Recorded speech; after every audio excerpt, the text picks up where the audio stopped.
Senate will be in order. Majority Leader.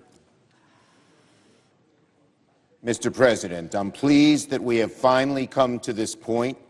This amendment makes a series of conforming and technical changes. It strikes provisions that the parliamentarian advised were extraneous. It makes a series of perfecting changes on behalf of reconciled committees while preserving the will that the Senate has worked over this long day. I call up my amendment 1398 and ask that it be reported by number. Clerk will report. The senator from New York, Mr. Schumer, proposes an amendment number 1398 to amendment number 891. Mr. President, I ask unanimous consent for 2 minutes of debate equally divided. Without objection, so ordered.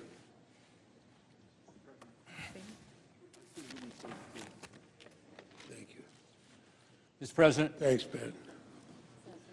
this amendment, Senator from Ohio. this amendment comes after about 24 hours of discussion here as a surprise, so we're just looking at it for the first time. But there are two things that are very disturbing about it. One is it completely distorts workers' compensation for federal employees, which is substantially increased cost to taxpayers, of course.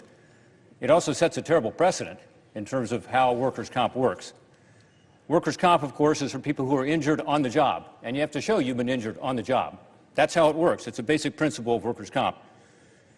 In this case, this amendment changes the rules to require compensation for COVID-19 lost wages, no matter how risky a federal employee's behavior might have been outside of the workplace. In other words, no questions asked. If you're a federal worker, you get COVID-19, you get this. That's not the way workers' comp works. So this is a big change in federal workforce policy, and it establishes, again, a dangerous new precedent in workers' comp policy generally. It also creates the wrong incentives. Think about it. For the employee and for the employer. So we oppose this. For federal workers, the statute is very explicit. It says federal workers' comp is paid for disability or death resulting from personal injury sustained while in the performance of duty. Second, I ask for an additional 30 seconds. Second, Without objection. we're just finding out there's another $10 billion added through this amendment to state and local government. I don't know if everybody was listening when Senator Romney gave his explanation during his amendment of what's happening with regard to our states, but a lot of our states don't need the money. Some do, some don't. And there's no requirements here that if you've got a surplus or if you otherwise don't have COVID-19 expenses that you don't get the money. And yet we're adding another $10 billion to that pot through this one amendment. So, of course, we object to this amendment. There may be other stuff in there, too. I hope everybody has a chance to look at it because we have not had a chance to do so yet. But I hope we do not create the wrong incentives. Hope we do not create this situation where we are substantially increasing costs to the taxpayer through changes in workers' comp and adding another $10 billion to a category where it's been shown, in many cases, not to be needed. Senator's time has expired. Mr. President, The senator from Vermont.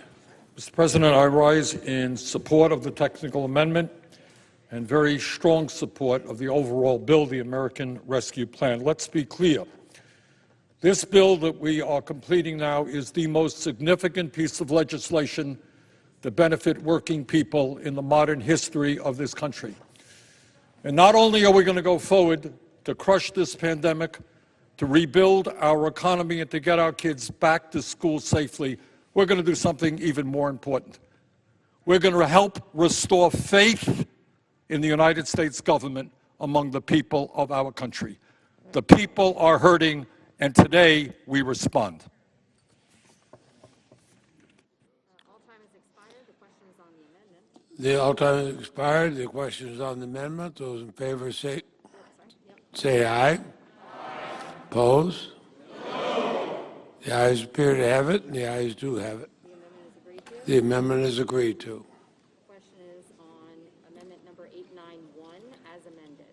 The question is on Amendment 891 as amended. All in favor say aye. All in favor say aye. Oppose? No. Ayes appear to have it, and the ayes do have it. The amendment as amended is agreed to. The amendment as amended is agreed to. The question is on PAP. The clerk will read. Clerk will read the bill for the third time. Calendar number 10, H.R. 1319, an act to provide for reconciliation pursuant to Title II